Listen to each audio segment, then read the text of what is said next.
Denge gel, Denge Kurdistan'ı.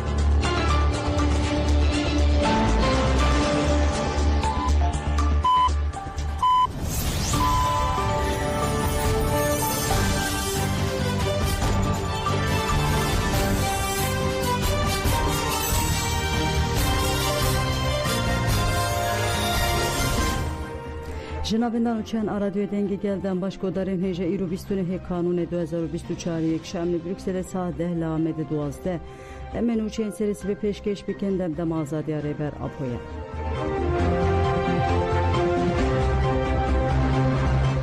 ریبر عبدالله öcalan گفت جبو ترکیه و هرمه دم آشتی دموکراسی و براتیه Parlamenterin partiya ve kevi u demokrasiya gelanden parti Pervin Buldan unsuru sıraya önder duhli girtika tipa feya abı evlekariya bilend a İmraliye bireber Abdullah Öcalan rehevditin kirin.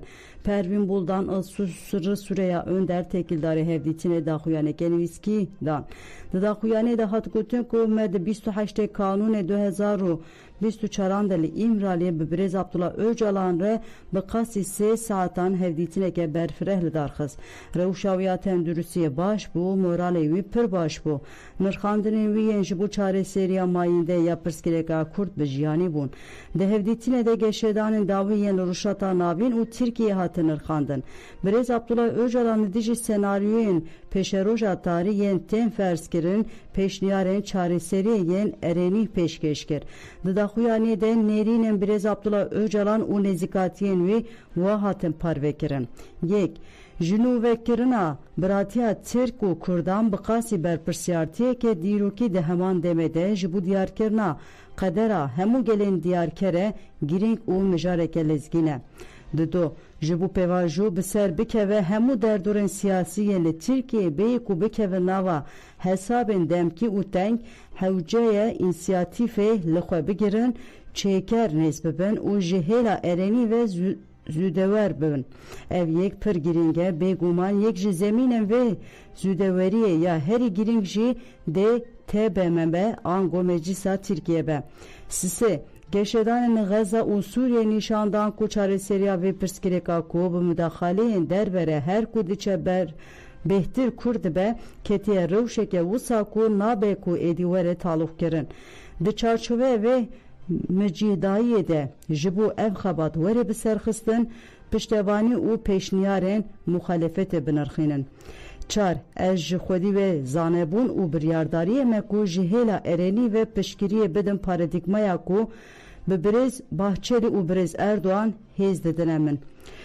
Pênc şande devê nêzîkatiya min hem bi dewletê re hem jî heke hewce bike dê bi derdorên siyasî re parve bike. Di vê çarçovê de ez amade me ku gava erenî bavêjim û bangewaziya pêwîst bikim. 6. Ev hewdanên me tev dê welat bigihîjîne asta heq dike û di heman demede ji bo veguherineke demokratîk jî dê bibe rênîşaneke pir nirx. Ji bo Tirkiye û herêmê demdema aştî, demokrasî û biratiyê ye. Li gel rêz û hurmetê xwe ji bo raya giştî re dişînim.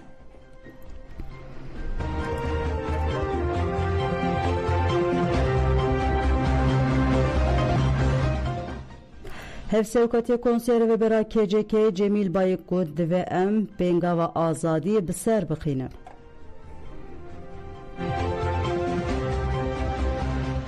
Hevserokê Konseyê Rêvebera KCK Cemil Bayık têkildarî bûyerên di nava sala 2024 de qewimîn û armanc û bercewendiyên ji sala 25 ji anefêre nirxand. Bayık got pengava azadî ji rêvera pore di sala 2024 de asteke giring bi dest xist. Li Kölnê mîtingeke dîrokî çêbû. Xelatkirên Nobelê daxuyanîdan. Ev jî dede xuya kirin ku azadiya fîzîkî ya rêvera û çareseriya pirsgirêka Kurd gerdûnî bûye. Êdî cîhan di pirsgirêka Kurd û azadiya rêbertî de hestiyar bûye. Tevgera me û gelê me û daxwazên dikin îşaliyê raya giştî ya cîhanê ve erenî têne qebûl kirin. Tekoşîna li dijî komploya navnetewayî bi pêngava azadiya gerdûnî re gihîştiye lûtkeyê û gelekî nêzî armancê xwe bûye. Asta tekoşîna 25 salî îfade dike. Ev jî encama fikrên rêvera poye. Her kesê ku beşdarî pêngavê bûye vê rastiyê bi eşkere îfade dikin. Rêbera bi pêşxistina paradigmaya nû û ji bo çareseriya pirsgirêkên modernîteya kapîtalîst riyên çareseriyê vegotin. Ew jî weke modernîteya alternatîf derket holê. Ev jî modeleke zihnî û rêxistinî ye. Ji bo pirsgirêkên serdema me çareserî anîne, dawî li krîz û tengazariyên gelan tîne. Rêbera bi paradigmaya xwe alternatîfek afirand. Cîhan jî bi pêngava azadiya gerdûnî bersivê dide rêbera û azadiya wî dixwazin. Ji ber vê yekê derketina asteke wiha encama fikr û hizrê rêber apoye. Ne tenê bertekekê li dijî tecrîta mutlaq e. Bêguman tecrîta mutlaqa li dijî rêbera wîcdana mirovayî ji kur ve değişîne. Kesên xwedî wîcdan bertek nîşan didin û daxwaza azadiya rêbertî û çareseriya pirsa Kurd dikin. Ev nêzîkatiyeke pir giring e û divê sala 2025 bibe sala azadiya rêber apo û çareseriya pirsa Kurd.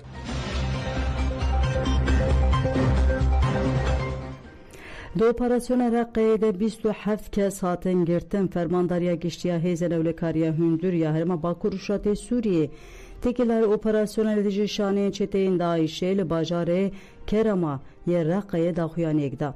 Di daxuyaniyê de we hat gotin hêzên me yên ewlehiyê operasyoneke berfireh li bajarê Kerema pêkanîne.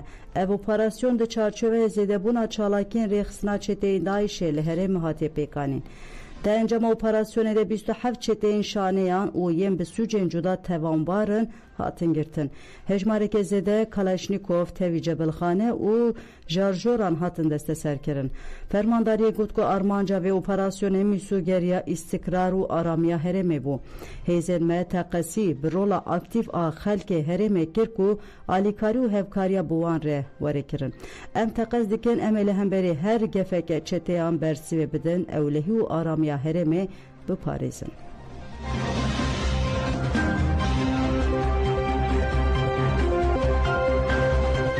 Li Minbiçê 6 çete hatin kuştin. Êrişên Dewleta Tirkiye dagirker yên li derdora gundewarên Minbiçê dewam dike. Meclisa Leşkeriya Minbiçê derbarê çalakiyên duh yên li dijî çeteyên paramilîter yên Dewleta Tirkiye dagirker li darxistin de daxuyaniyek da. Meclisê got ku li eniya Ebû Qelqel 6 çete hatine kuştin û 2 wesaytên leşkerî jî hatiye rûxandin.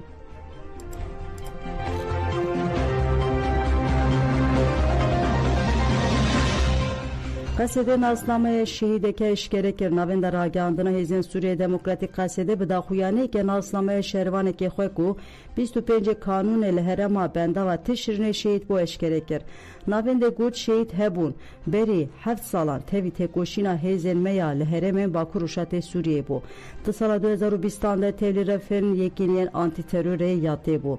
Heval hebûn di nava refên yekîniyan de di şerê li dijî çeteyên Daişê û komên diniyên paramilîter de bi roleke girîng rabû. Qesedê ji malbat û gelên herêmê re sersayî xwest û nasnameyê şehîd û eşkere kir. Osman Ümer Qewas bi nasnav hebûn Kobanî, navê dayîk Rehîme, navê bav Ömer. Di sala 1997 de li Kobanê jî dayîk bûye û 25 kanûna 2024 de li bendava Tişrînê şehîd bû.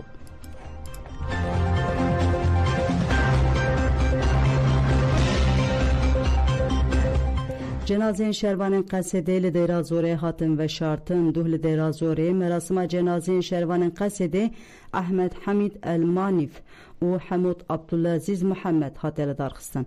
Di merasimê de bi hezaran kes amade bûn. Li vir hevserokê Meclisa Malbatên Şehîdan Rakan Elfireh axivî û got şehîd sembola ronahiya riya me ne û em ê diriya wan de têkoşîna xwe bilind bikin. Piştre fermandar Meclisa Leşkeriya Hecînê Xebat El Şiêtî axivî û ev tişt gotin. Em ê diriya rêhevalên xwe de berxwedana xwe bidomînin û teqes azadiya gelê xwe mîsoger bikin. Herî de wî şervanê hêzên komandos Mahmud Cefra axivî got sonda me bi xwîna şehîdên şoreşger û azadîxwaz e, sonda me bi qeyrîna her dayîkeke şehîdan e û em ê tola şehîdên xwe helînin û terora Dewleta Tirk û çeteyên wê têk bibin. Di dawiyê de wesiqeyên şehîdan ji hêla Meclisa Malbatên Şehîdan hat xwendin û radestê malbatên şehîdan hat kirin.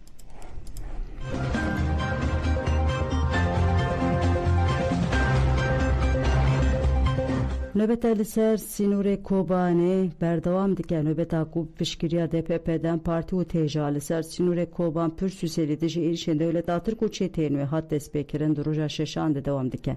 Du ji parlamenterê Dem Partiye Ferîşen Yaşar rêveberên Dem Partî û DPP yên Riha û Amedê û navçeyên wan endamên mêsadayîkên AJD'yên Rihayê û gelek kes beşdarî nöbetê bûn. Endamê PM'yê Dem Partiyê Celalettin Erkmen axivî got Rojhilata navîn ve guherîne gola xwe ne. Tirkiye siyaseta imha inkar û tirnekirine didomîne. Eger AJD pêk were divê şert û mercên azadiya Birêz Öcalan pêk werin. Rojava destskeftiya me ye û em ê biparêzin. Hevserokên navçeya bajarê nû ya Amedê Ramazan Demir hevserokê DPP'ya Rihayê Mahmud Mana jî axivî gotin desthilatariya KP-MHP li ber têkçûnê mecbûr e gavan bavêje. Ev rastî heye were fêmkirin.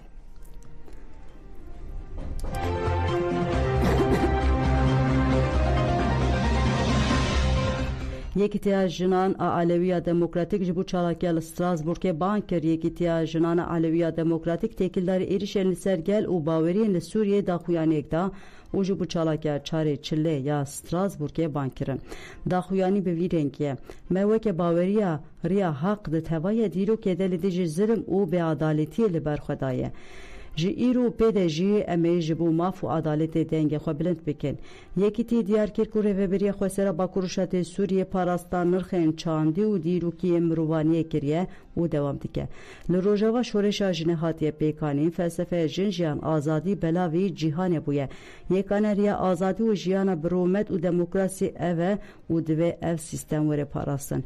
Yekîtiyê balkşanser êrişên hetêşê û rêxistinên min rêxistina wê ya li dijî destkeftiyên gelan nirxên hevpar yên mirovaniyê û wiha bidawî dike. Ev çete jin û zarok weke kole difirûşin. Gelên Alewî, Asûrî, Suryanî û Kurdên Êzîdî bi qirkirinê re rûbirûne pêdengiya li hemberî vê hovîtiyê tê watiya xıyaneta li rûmeta mirovaniyê. Em ê di çarê Çileyê de li dijî zilmê û pêdengiya li pêşberî zilmê çalakekê girseyî li dar bixin. Em bank li rêxistinên jinan, baweriyên cuda, rêxistinên mafê mirovaniyê nav neteweyî û herkesin ji bo AJDî azadiyê gelan tê dikoşe dikin û tevlî çalakiyan bibe. Demdema yekbûna gelane û têkoşiyan li dijî hovîtiya li dijî mirovaniyê ye.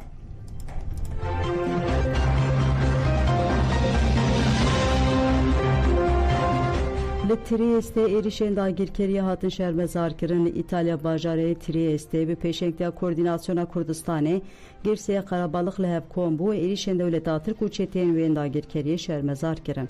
Daxaftinên hatin kirin de bank li raya giştiya İtalya û tevaya Awropa hat kirin ku li dijî êrişên dagirkerî û tûnekirina gelan dengê xwe bilind bikin û şoreşa Rojava ya gelan biparêzin. Çalakî bi duruşmeyan bidawî bû.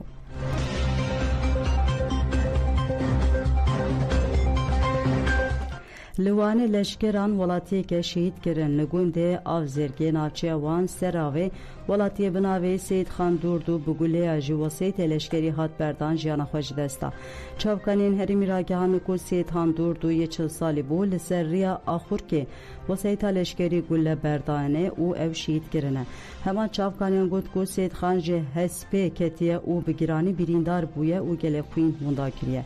Ew demeke dirêj li cihê bûyerê mayê û welatiyên çûne cihê bûyerê û ev rakirine nexweşxaneyê qelqiliye. Li hemberî müdaxaleya doktoran jî Seyid Xan jiyana xwe ji dest daye. Cenazeyê wê rakirin morga nexweşxanê û piştî otopsiyê ew birine Wanê. Piştî bûyerê dozgerî li cihê bûyerê lêkolîn kiriye û ji bo îfadeyê gazî gelek kesan kirine.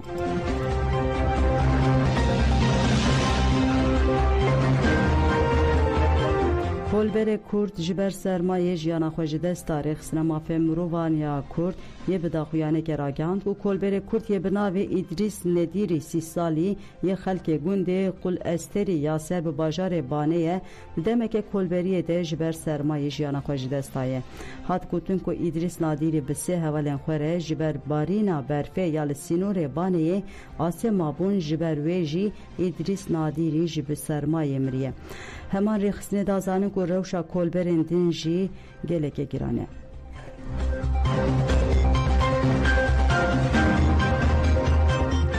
Pelêgodan jemen û çên saet 10 pêşkêşkirin ana xatirê we dem baş.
karın zindana imrali biştini em de karın kella zulmü tevda çini baver büküm be hezah ve em serkebe